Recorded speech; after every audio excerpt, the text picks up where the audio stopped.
Okay, send it out to anybody who may want to see this and um, missed the webinar. I scheduled an hour for this. It may not last a whole hour. Um, but if you have questions, if you could put it in the chat, I'm gonna take breaks just to see if people do have questions. You can also, if you have your video on and I can see you, just raise your hand. But Jill can help me co-host this so that we answer questions. So I wanted to go through job targets. You know, Carmen was in something recently with me where we were doing a lot of job targets, but I've been having people call and we've been creating and revising and talking about all the different ways we can use job targets. It's not just for hiring. It's also for development. It's for career pathing and succession planning, which is sort of the same thing as career pathing, but um, I know we're all either shorthanded, recruiting like crazy, um, and trying to figure out long-term some stability and direction for moving people into positions. So I will start. Or anyone have any questions or particular areas that you want to make sure I touch on before we start?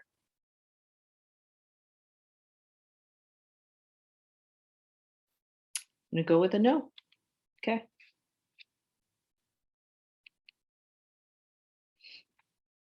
So here we are with the PI dashboard.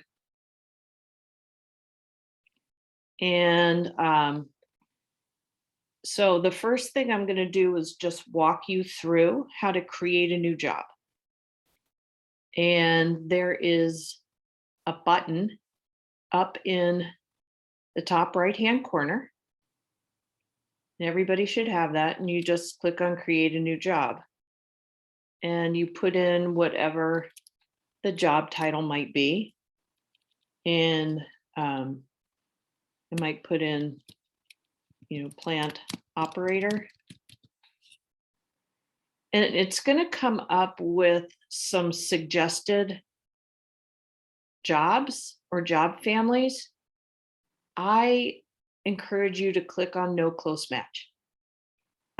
Because what may be, a plant operator for one company could be totally different from what you need. And kind of by clicking this, it might give you sort of a false sense of, yeah, that's what everybody needs.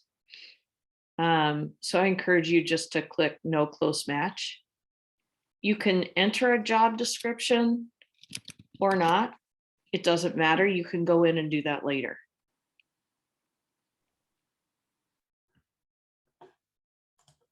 So I'm just gonna put that in my demo folder and create the job. And you're gonna see three options. This option, guided process, if everybody is in the same room, you can all talk about each one of these items and whether it's required. And you want to pick it if it's required about 80% of the time or somewhere around that. If it's just something that's done kind of every now and then, I would not check it. But I've found that mostly people aren't in the same room, especially now. So, but this is the assessment. If you send it to stakeholders, this is what they will see. And it's 3 pages of characteristics and then 20 items that come up with a cognitive score based on the level of complexity of certain tasks. So this is going to take a good 12 to 15 minutes to fill this out. So it's a little different than the behavioral assessment, which is pretty quick. So most of the time, what you're going to do is send this to stakeholders. And if they're in the system, like if I send this to myself, it's going to pre-populate my name if I just put my email in. And then you can put in, I suggest no more than 5, but somewhere between 2 and 5 people to give input into the assessment. And if you have more than 3, you can add another contributor. So there's that button there if you want to put more people in. And then you press confirm. And the email goes out to the stakeholders who you want them to fill that out. And if they lose it, because often the emails from Predictive Index go into spam or junk, you can send it again from in here. So because I haven't filled this out, I'm going to go to one that has been filled out. But before I move on, are there any questions? That's pretty straightforward.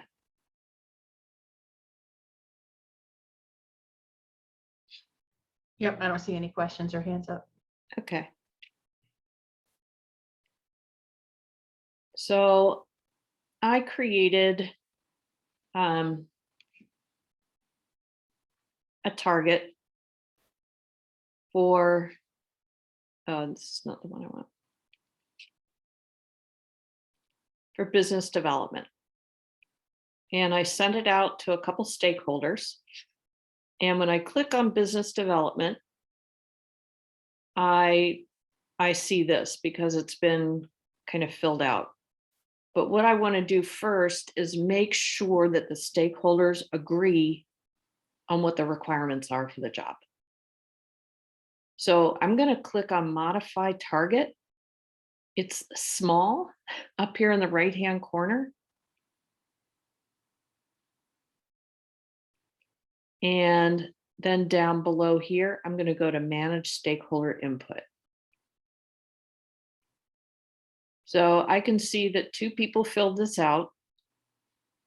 And if I hover over the lines, you can see the black lines inside the orange bars. And that's the range that this person said, I see the A being between +1 and +2 sigmas, so a high A. I see the B being low. I see the C being even lower, and the D high. And then this person had a little bit lower A, low B, a C not quite as low, and a D a little bit higher.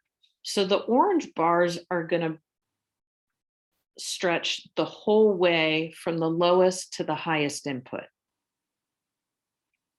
Now, the first thing that I'm going to do, because if you think about the distribution of behaviors, 68% of everyone's behaviors are between +1 and +2. So if I get a bar going down to -3, let's say it was all the way down here, very few people are going to fit that target, right?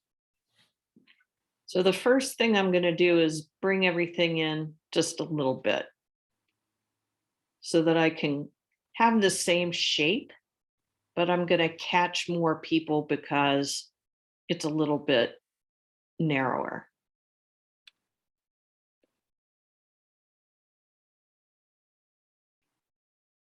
Now, the other thing I'm going to do is if I'm talking to the 2 people who filled out the job target, I'm going to ask some questions.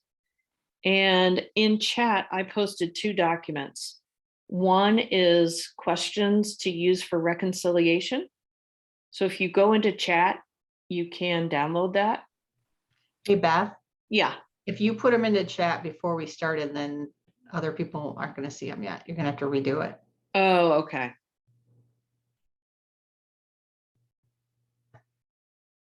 Let's let's see.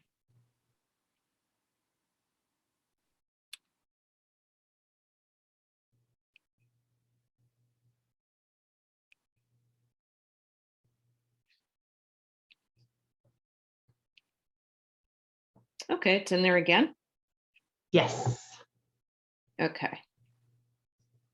Mhm. I'm going to confirm that it looks like everybody put a high A. So do you want someone who's independent, who can figure out priorities for themselves, is motivated by individual goals, and can move out with confidence and do something on their own? Yep, that's what I want. As opposed to, do you want someone who's more of a team player, follows instructions, does the work that's given to them? They're like, nah, business development's got to be somebody pretty independent. So I might even take the low end of this and move it up, because if it's within 2 sigmas, the system's going to read that as situational. So if you definitely want a high A, you want to move it, I'm sorry, 2/5 of a sigma, move it up past 2/5 of a sigma. And you may not want it really high. Anything that gets extreme, you're probably, a manager is going to have to coach around that extreme behavior. No matter if you want a high A, if you get a 3 sigma high A, people are usually going to have to moderate that a little bit. So I rarely ever have any bar that goes up to +3 or -3. Then I'll say, well, it looks like you have a low B. Is this position, does this have to be innovative and more reserved and very analytical? And they're like, no, it's a technical product, but they really need to work with people. I'm like, well, I think we maybe ought to pull that B up. And if it is a technical product, you may want an analytical A higher than B job profile.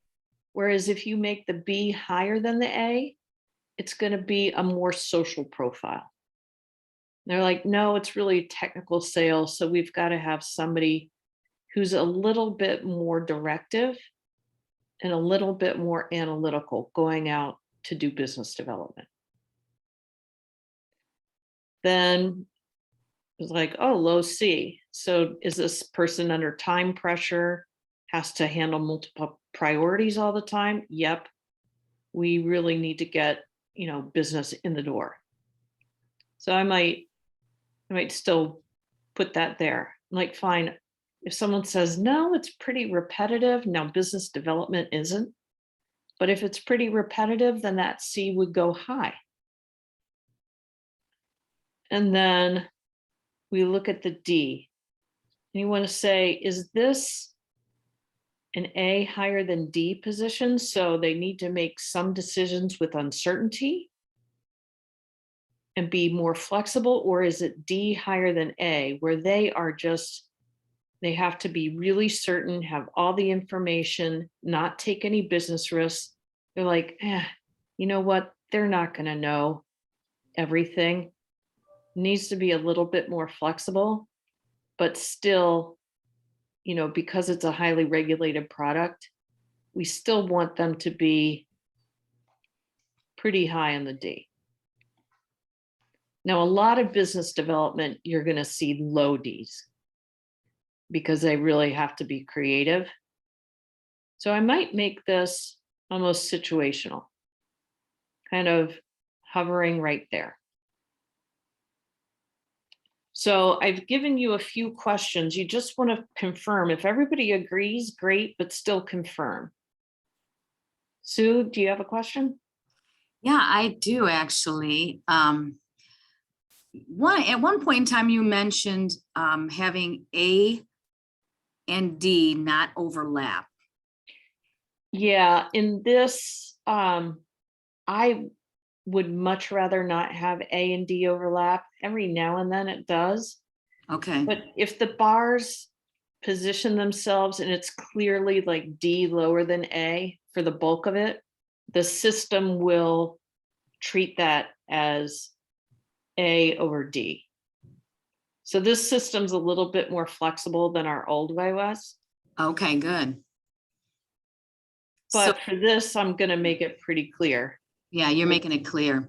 Yeah, Yeah, so you're saying that the new upgrades allow, the system has a little more read on it, yeah. doesn't get It does. wonky. Okay, got it. Okay. And if you look at some of the reference profiles here, as I pull this higher,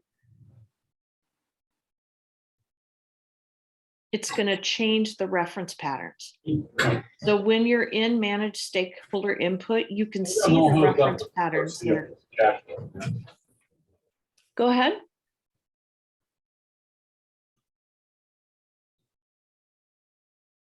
Oh, you're on mute, Jill. I muted them because I don't think he was asking a question. I think Okay, he just wasn't muted, okay. or whoever Jay Conley is. So we've got that part, and then we go down to the cognitive. And they mark the cognitive like in the 30th percentile. And I'm going to tell you that business development requires a pretty high cognitive score, more than the 50th percentile. So I might even put this closer to the 60th percentile. And then I can determine the mix once I accept the target.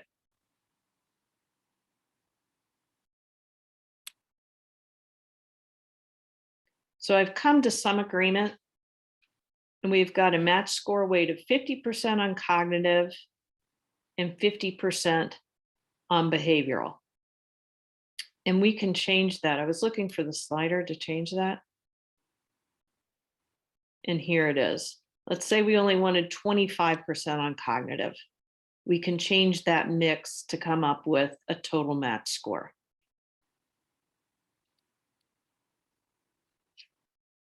So I'm just going to cancel out of that.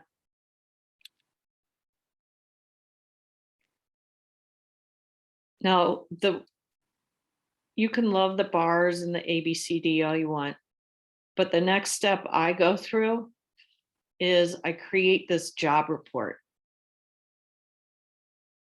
And I have people read through this job report and say, well, it mostly sounds pretty good, but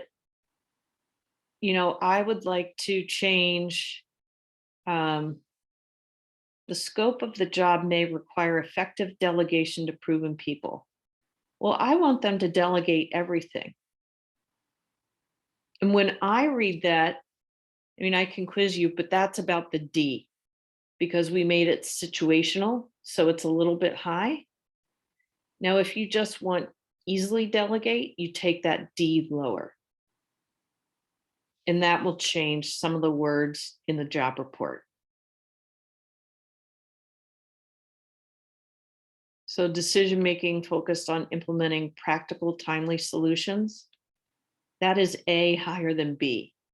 When you have it B higher than A, it's going to be more socially focused as opposed to practical.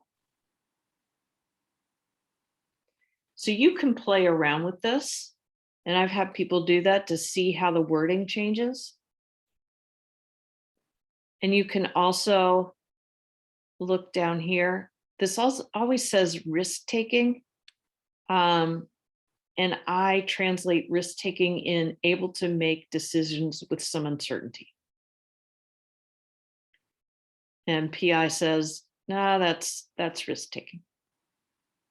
So we look at these, and I might download this report to send to some of my stakeholders and say, can you please look through this and highlight any areas, that you don't agree with? This is my favorite part when they look at the job profile. I think this is where it gets really rich. Yeah. It does. And it makes it easy because it's in plain language. And even some of the details, you can change that to make it read a little bit different. And sometimes what I'll do is I will download this one. And then I'll make a change. Like maybe it should be more socially focused. And I'll make that B a little bit higher than the A.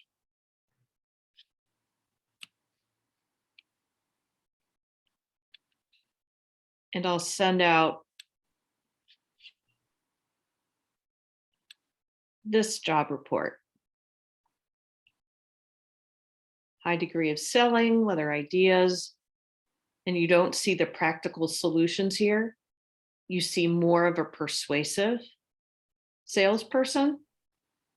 So you can download those and say, compare those and let me know which one is more what you're looking for.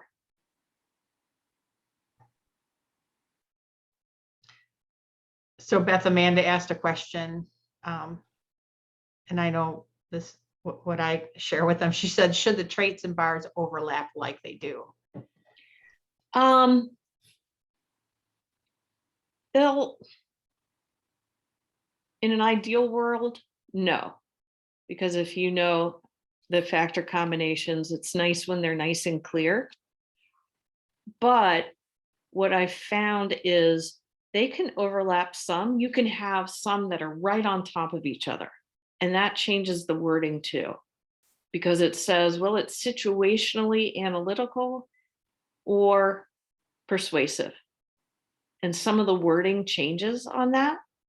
So it gets maybe a little bit closer to what you're looking for.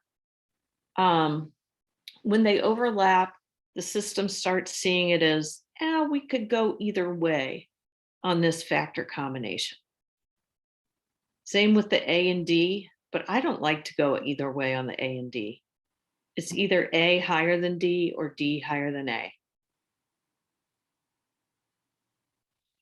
So if it comes up with a reference profile like, oh, it could be a controller or a strategist, that's one or the other. Because one is A over D and the other one's D over A.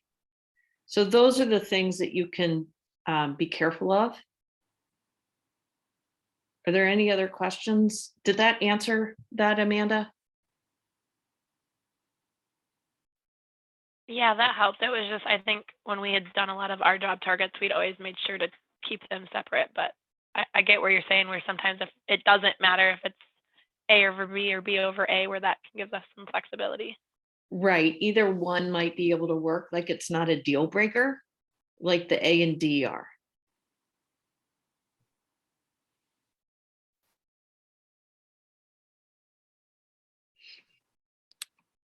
So then, once we have this set, I put a couple candidates in here. And let's just pretend like this guy's a candidate. These are my tree people in the demo system. So we have one candidate whose behavioral match is a 7 and cognitive match is a 10. So a cognitive match of a 10 is that their score is either equal to this 270 or above. When it's below 270, you might get a 9 or an 8. And for all the HR people out there, you want to protect and be careful of that cognitive score. So when you report it out, oh, that's a 95% match or 100% match.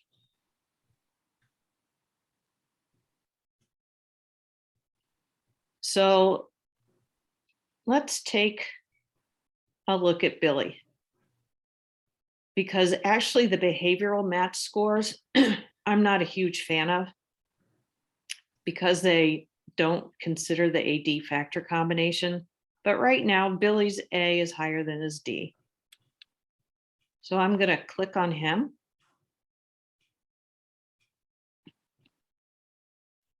And you can see up above his job match and his cognitive match.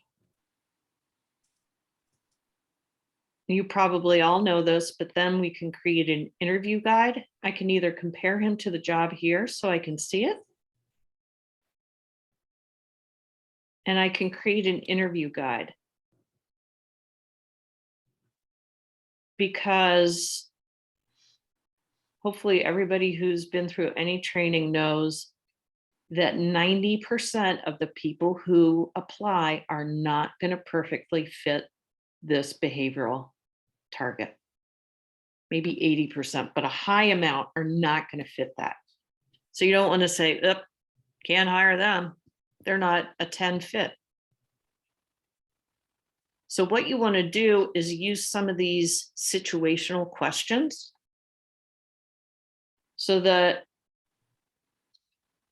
you can understand how well they adapt their behaviors and how well they know what they need to do. So even though Billy, his A was lower than the target, we want to ask him, tell him about a time when you had to lead a team or a project. How did you do that? How did you assign priorities? How did that work out? Give us the situation. And you want, especially with people with a high B who interview really well, they may give you answers like, "Oh, well, we did this. Well, what was your role in that? What did you do?" So not to disparage high Bs, but I know your tricks and I want to dig down just a little bit deeper. We want to be loved. I know, and they can read people and they give such great answers, and it would be nice. So here, this is also on the A. This is a C. Tight deadline has to do with the C. Multiple objectives simultaneously has to do with the C. Rules and procedures has to do with the D. And here he fits on the B. So you just want to confirm that possibly.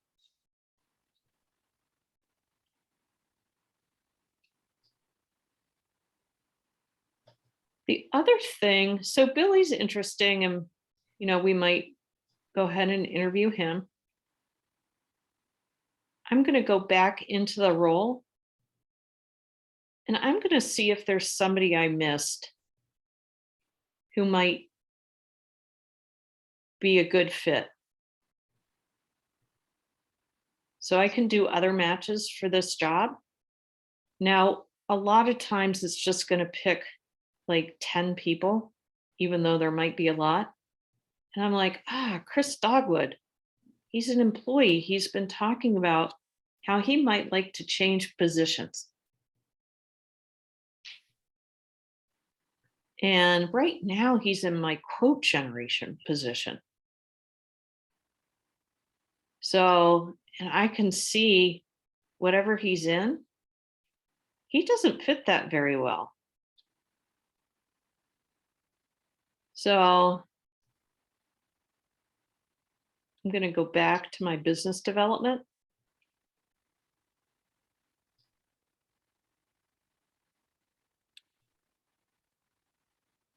And I'm actually going to add him to this job. So what that's going to do is it's going to change his job.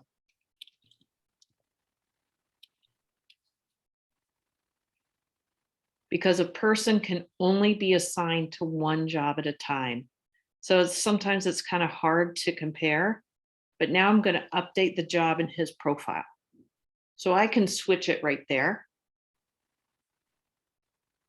And now when I look at candidates, I see Chris in there. Like, oh, look, he's a 10 cognitive match and a 10 behavioral match. So now I've created kind of a employee development. I knew he wasn't quite suited for the quote generation. And now I have somewhere where I can possibly move him. Because here's my org chart. Sorry to switch back and forth. So under the business development manager, I have two positions. I have a quote generating position and a business development position. So it's a way for me to start looking. I can look at other positions and see who fits. And I'm like, huh, I need to create a succession plan or something for some of these positions here and then here. So I can actually look to see who fits the next position.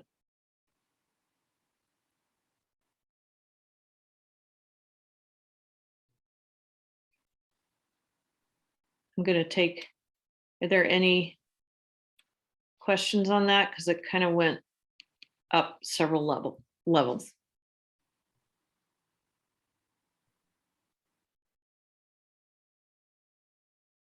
I don't see any questions yet, but I think this is where, I know when I was working inside an organization, I don't think we had it at this, the software wasn't as good as it is right now that it has that, but this is where that succession planning comes into play, Right.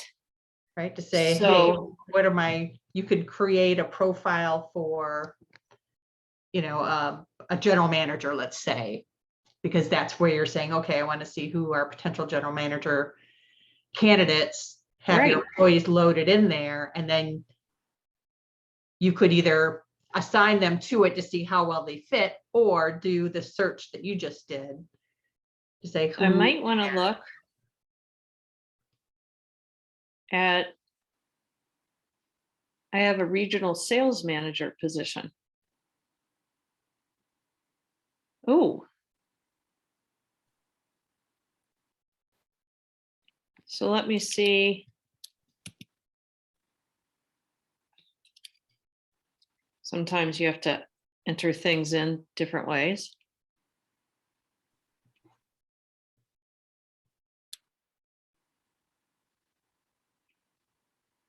And sometimes you have to refresh to see it update.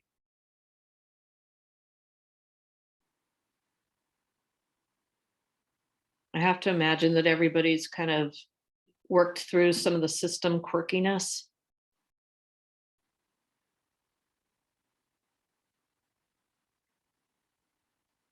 So, wow. Chris is a 10 out of 10 on both of these. So now I'm thinking, maybe this is a good career path for Chris.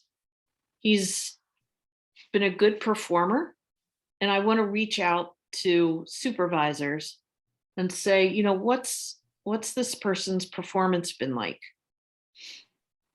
in the current quote generation role? And if any of you use like a 9-box evaluation methodology, and you're looking at the people who are maybe in the middle, they're getting ready for the next position, then you can start to create that development plan for Chris, saying, all right, in order to get to regional sales manager, first really needs to get into a business development or outside sales role. And we need to, so that's the next role, and maybe there's a next role in between regional manager. And then what are the behaviors he really has to develop? Like, I don't know, this guy, he's got it, right? But we want to reinforce those behaviors too. So a development plan can have roles, skills, and behaviors for development. And a lot of times we always focus on skills and roles. But now we have the opportunity to put in behaviors, which is what people used to call soft skills, which I think we now recognize makes the difference between a good manager, good leader, good skill mentor, and not.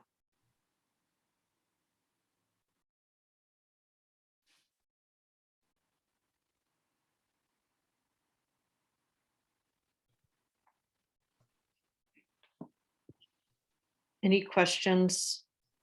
Did that seem fairly clear, Jill? Mhm. Okay. Yeah, and I wonder how many are actually using it in that way, because there's so much capability. I know sometimes when you're starting, you don't want to get overwhelmed, but succession planning is a really hot topic right now when it comes to engagement and retention. People want career paths, or they want to, you're putting them into jobs, and this can help you see who might already be a good behavior fit. And if so, maybe what experiences do we need to get them? This can be a great recruiting tool because, yeah, I mean, I have kids, this entry level, 5-year level. My one daughter quit because there was no career path for her. And she went to another company where they laid out what her career path could be and some of the things she needed to achieve to get to the next step. And we used to take it for granted, you just work here and work your way up. Well, now the expectation is, well, I kind of want an idea of where I need to go and what the expectations are to get there. Yeah, confidence that you have that. And I've used it before too, I've had people say, well, what is the profile? Because they knew we were creating these, what is the profile for this type of job? You can share, here's the profile, here's the kinds Right. of things, and compare it to themselves and see, where they might need to stretch and grow. And develop. Gives them a sense. Yeah, yeah. So I think it's a real advantage also. And it's a little time consuming, but we're talking about a few hours, not months and months. So it could give you, especially on some of the harder to recruit technical types of people, actually salespeople everyone's hard to recruit right now. But it can give you an idea, and not everybody's using a cognitive target either. I've had a lot of questions lately too about, do I need to use a cognitive target? Because the extra burden on a candidate of also having to fill out that cognitive assessment is something you really need to think about, because it's a hard test, and a pretty good score is getting half of them right. But it can also be deflating to somebody if they think they didn't do well. They're like, forget it, I'm not going to take this test. However, it is a really good predictor of performance in a role. If you have two candidates who are equal, it will probably point you in the right direction by getting somebody with a little bit higher cognitive ability, because they're going to get up to speed quicker. They're going to process complex ideas quicker. But with a caveat, I would say anybody should get at least 2 chances to take it. And you should let them know up front. Because for anyone, say like over 30 who hasn't taken a standardized test for a long time, you get really interested in one of the questions and there's 50 of them in 12 minutes. And you start working on the question and it's fun, and boom, you're out of time. So I find that it's helpful to, when you're sending it, say, hey, you get 2 shots at this cognitive assessment, because it does take a while to practice. But I certainly wouldn't use this for, hourly positions. This is more for the more technical and upper level positions. Hey, Beth, Yeah. what about existing teams? If you want to do these group analytics and include the cognitive piece, it's kind of a bad idea to, like, thinking for our firm to give the people that are already here this test. I don't see where I don't know. That'd be tough. How do you do that? Yeah, the group analytics would, like, the regular team report won't show the cognitive results. Like, you would need to do that. It'll show it within a folder. Because, like, if I go to my demo folder where I keep all the all the demo people, my tree people. If you keep them in a folder, you can see the cognitive scores off to the right. And that's only for people with cognitive access. But if you do a team report, like in group analytics, you're not going to see that cognitive score. Okay. But And the what about only even reason you would administering do it, the test? Jeff, for existing is to Yeah. establish a benchmark. To see if your high performers, if there's a real difference in their cognitive scores. Does that make sense? Yeah, it does. So just those considerations to think of. It does take 12 minutes, it's timed.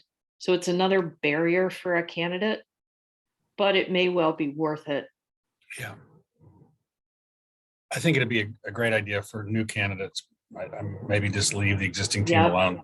Yeah, I agree. And just as long as your policy is consistent, you're fine. Yeah. And the way I'm going to show you, I don't know how many of you are using links, but if you go to send assessments and you invite by link, I can create a new invitation link. And this field does not accept spaces. So I might do new _ business dev. And I have to put a description in there. New link for job with cognitive.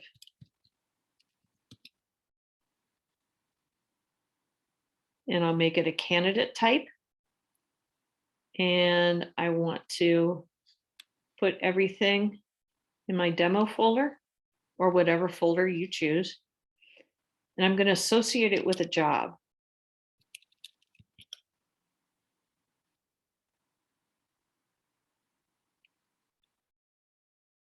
So now when a candidate fills that out, they're automatically associated with that job. An interview guide is automatically created.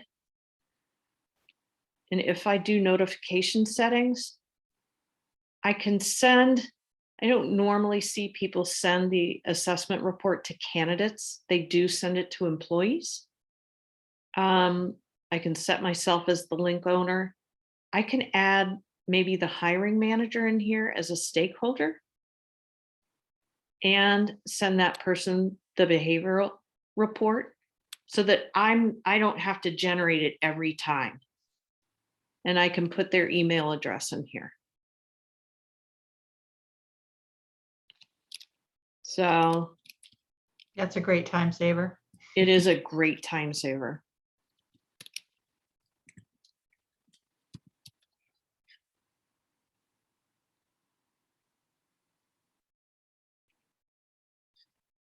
And then under additional configurations, I can set the language and I can auto send cognitive. And what happens is they'll do the behavioral report first, and then the cognitive link will generate. And then if I have to move my Zoom window around a little bit, then I can save that link. And I can copy it and paste it in my email so that things don't go to spam as much coming from Predictive Index. It'll associate it with the job, it'll auto send the cognitive, and it'll automatically send the behavioral report to the hiring manager. And I know a lot of you are already using this, but just for the people who weren't. And then you can always see if it's connected with a job in your list.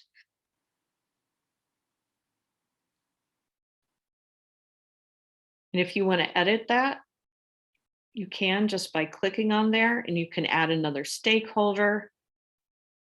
you can turn the cognitive off and then save that.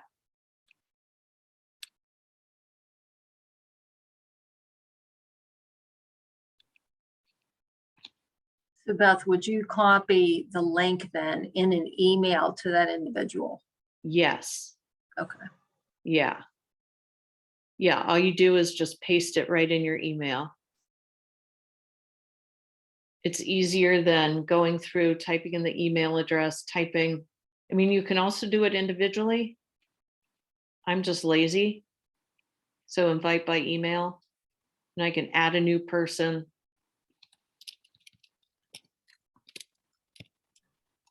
That's how I've always done it, but I've never created a link.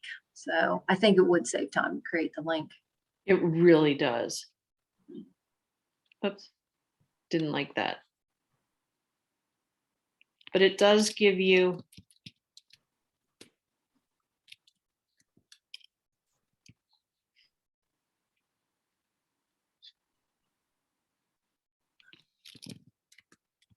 I just want to get to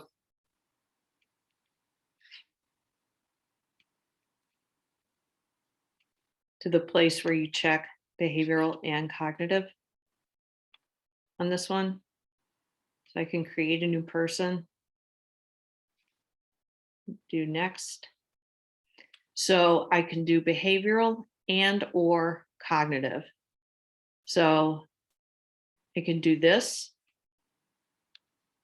and then check send cognitive assessment after they complete the behavioral or not. They can send both links at the same time, or you can say, you know what, send one link at a time.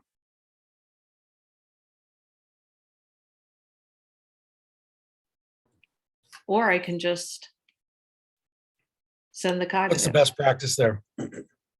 I think the best practice is to send the cognitive after the behavioral, because it gets confusing for people. They think, oh, I got 2 links for the same thing. Thank you. Sure. So this is when you send it by email, and it comes from the predictive index instead of from you. With the link, it comes from you.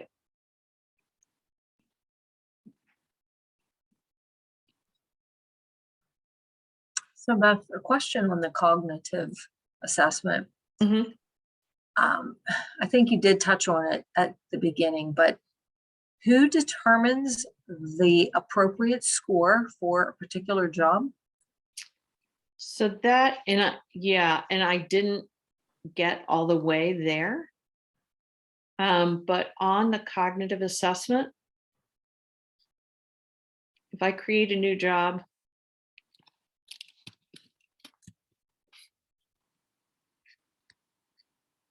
no close match, I'll just put it in my top level folder. I'm just going to check a couple of these just so we can move through. Because I'll show you. I got to move my window again. Come on, window. Okay. Because there's 3 pages of these.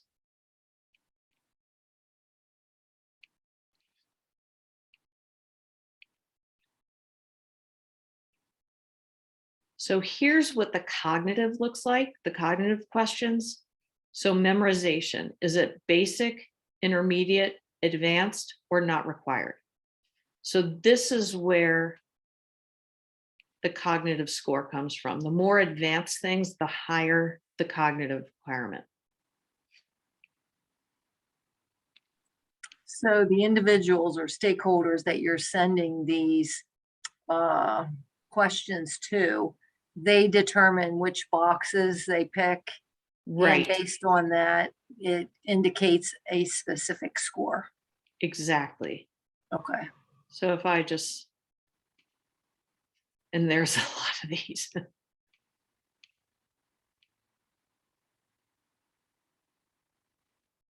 So by doing that, it generated a target and a cognitive score for new job. That's where that comes from. And then I can still modify it if I want to. That's just, these patterns, when you do that job assessment, are our best guess. That's why we have to ask the questions. Like, should it be in the 50th percentile? Does it need to be that high? Can it be a little lower? Does it need to be higher?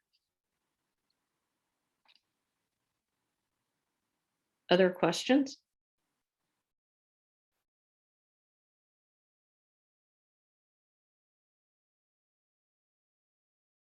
Anyone want to see anything else?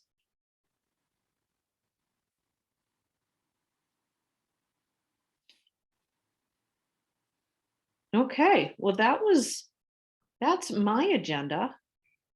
So if you guys are good, I will give you your time back. And it's good to see everybody. Thanks, Beth. Really appreciate it.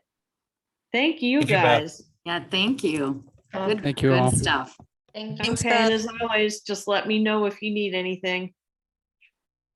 See ya. Good luck with your speech, Jill. Thank you. Oh, hi, Jean. I didn't see you. Hi. Okay, talk to you later.